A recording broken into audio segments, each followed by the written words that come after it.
सुप्रभात बच्चों।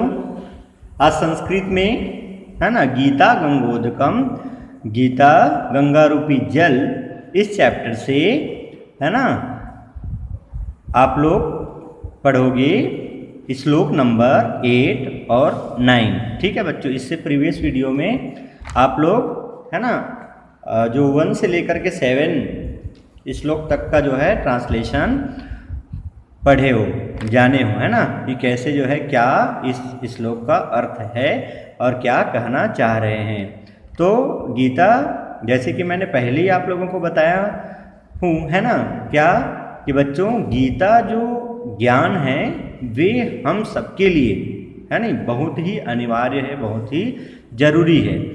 ना केवल इसलिए कि हम पढ़ करके उसको एग्ज़ाम में लिख लें, बस इतना तक के लिए नहीं, बल्कि अपने स्वयं के जो है ना लक्ष्य निर्धारित करने में और स्वयं जो आगे बढ़ने, हमारे स्वयं के स्वयं आगे बढ़ने में गीता हमारी मदद करती है। और गीता रूपी है ना जो ज्ञान है उसे हमें अपने जीवन में क्या करना चाहिए, आत्मसात भी करना चाहिए। ठीक है बच्चों, तो चलिए पढ़ते हैं।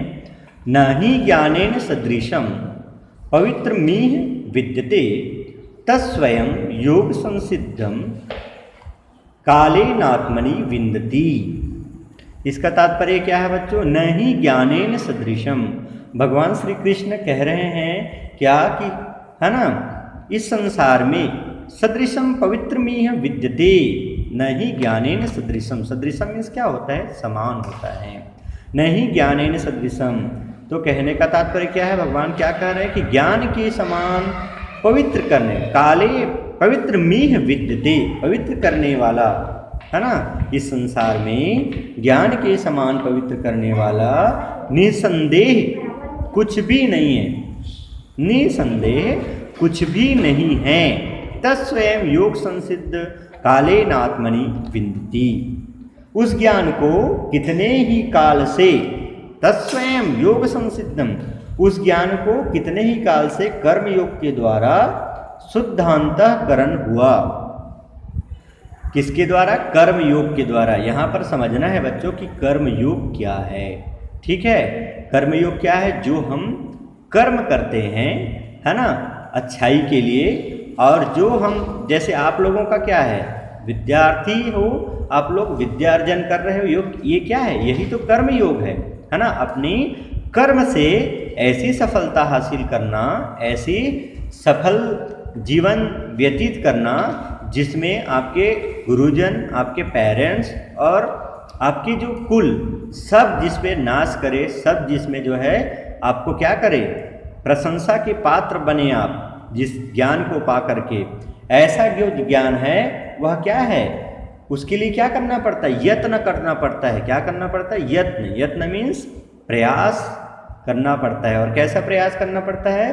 तो योग, कर्म योग के द्वारा। कर्म योग का मतलब ये है कि आपका जो लक्ष्य क्या होना चाहिए, वो केंद्रित होना चाहिए, एकाग्र होना चाहिए और शुद्धांतकरण हुआ है ना। और उसको प्राप्त करके आप मनुष्य है ना अपने आप ही आत्मा में पा लेता है ना। ये तो हो गया आप लोग का बच्चों क्या है कि लौकिक ज्ञान। ठीक है, लेकिन यहाँ पर किसके बारे में बताया गया है? अलौकिक, जिसको हम परमात्म ज्ञान बोलते हैं, ईश्वरीय ज्ञान बोलते हैं, जिसको प्राप्त करने के बाद व्यक्ति के पास फिर संदेह शंका नहीं होती।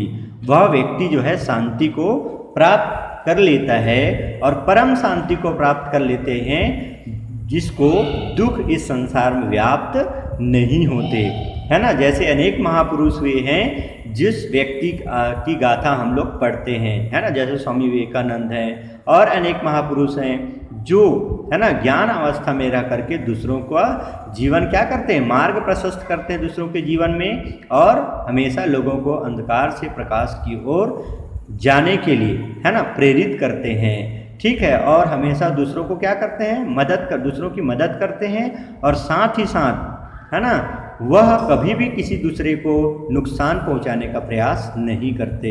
और इसीलिए वह सबके द्वारा क्या होता है, वंदनीय होता है। किस ज्ञान को प्राप्त करके? जो भगवान श्री कृष्ण गीता में कह रहे हैं क्या कि संसार में ज्ञान के समान पवित्र करने वाला निसंदेह कुछ भी नहीं है। उस ज्ञान को कितने ही काल से कर्म योग के द्वारा शुद्ध अंतःकरण हुआ मनुष्य अपने आप ही आत्मा में पा लेता है, उसे कहीं ढूंढने की जरूरत नहीं होती। जैसे आप लोग कभी गलत भी काम करते हो, है ना, मे भी आपको नहीं करना चाहिए उस काम को आप करते हो, तो आपकी आत्मा से आवाज़ निकलती क्या कि नहीं नहीं, है ना, पापा डांट लगाएंगे, है ना, मम्मी डांटेगी। इस प्रकार से जो आपके अंतःकरण से जो ज्ञान होती है, वैसे ही आपको सही या गलत के लिए, है ना, अपने अंतःकरण से ज्ञान प्रेरित करते आत्मा का जो ज्ञान होता है वह अनंत काल से हम आगे बढ़ते हुए क्या करते हैं, फिर अपने अनुभव से उस कर्म योग के द्वारा कर्म करते हुए मनः शांति को प्राप्त करते हैं और अपने जो, है ना, जन्मदाता हैं, जो संसार के क्रिएटर हैं, उस परम योगेश्वर, है ना, ईश्वर की ओर हम आगे बढ़ते हैं। तो इस प्रकार से यह श्लोक आप लोगों को समझ में आ गया होगा बच्चों। ठीक है, एक बार और मैं रिपीट कर देता हूँ। ठीक है, इस संसार में ज्ञान के समान पवित्र करने वाला निसंदेह कुछ भी नहीं है। उस ज्ञान को कितने ही काल से, समय से कर्म योग के द्वारा शुद्ध अंतःकरण हुआ मनुष्य अपने आप ही आत्मा में पा लेता है। ओके, नेक्स्ट दिया हुआ है ईश्वरः सर्वभूतानां, ईश्वरः सर्वभूतानां हृदय देशे अर्जुन तिष्ठति ब्राह्मण्य सर्वभूतानि यंत्रारूणानि मायया। क्या दिया हुआ है बच्चों, ईश्वरः सर्वभूतानां हृदय देशे अर्जुन तिष्ठति ब्राह्मण्य सर्वभूतानि यंत्रारूणानि मायया। भगवान श्री कृष्ण अर्जुन को उपदेश देते हुए कहते हैं कि अर्जुन, शरीर रूप, किसमें, हृदय देशे, शरीर रूप, सर्वभूतानों मीन्स क्या होता है, सभी भूतों में, सभी जीवों में, शरीर रूपी यंत्र में। और ये क्या है, शरीर को क्या बताया गया, यंत्र, एक, है ना, यंत्र है, शरीर ढांचा है। तो इस शरीर रूपी यंत्र में आरूढ़ हुए मीन्स रहते हुए संपूर्ण प्राणियों को, है ना, संपूर्ण जीवों को अंतर्यामी परमेश्वर अपनी माया से उसके कर्मों के अनुसार भ्रमण कराता हुआ ब्राह्मण्य सर्वभूतानि यंत्रारूणानि मायया, उसके कर्मों के अनुसार भ्रमण कराता हुआ सभी प्राणियों के हृदय में स्थित है। कौन स्थित है, वही परमात्मा जिसको हम अनेक रूप से पुकारते हैं, है ना, ईश्वर, अल्लाह, है ना, और ना जाने उसे जो है और क्या क्या रूप और क्या क्या नाम से लोग भक्तजन पुकारते हैं, वह सब एक ही है। क्या है, परमात्मा।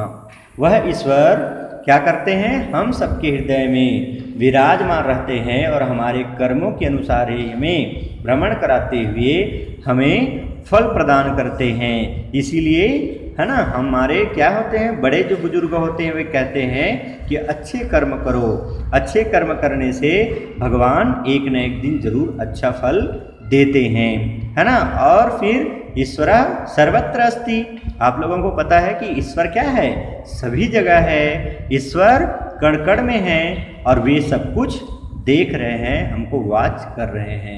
इसीलिए बच्चों कि अपना कर्म क्या करना चाहिए, हमेशा करते रहना चाहिए और हमेशा परोपकार और अच्छे कर्म में लिप्त होना चाहिए, जिससे हमें भविष्य में हमेशा अच्छे ही फल मिले और सुखपूर्वक अपना जीवन व्यतीत करते हुए, है ना, हम ईश्वर को प्राप्त कर सके।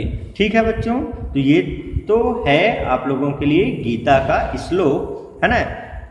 इसमें यदि किसी को समझ में नहीं आया होगा, है ना, तो वो मीटिंग में कंसल्ट करेंगे। ओके बच्चों।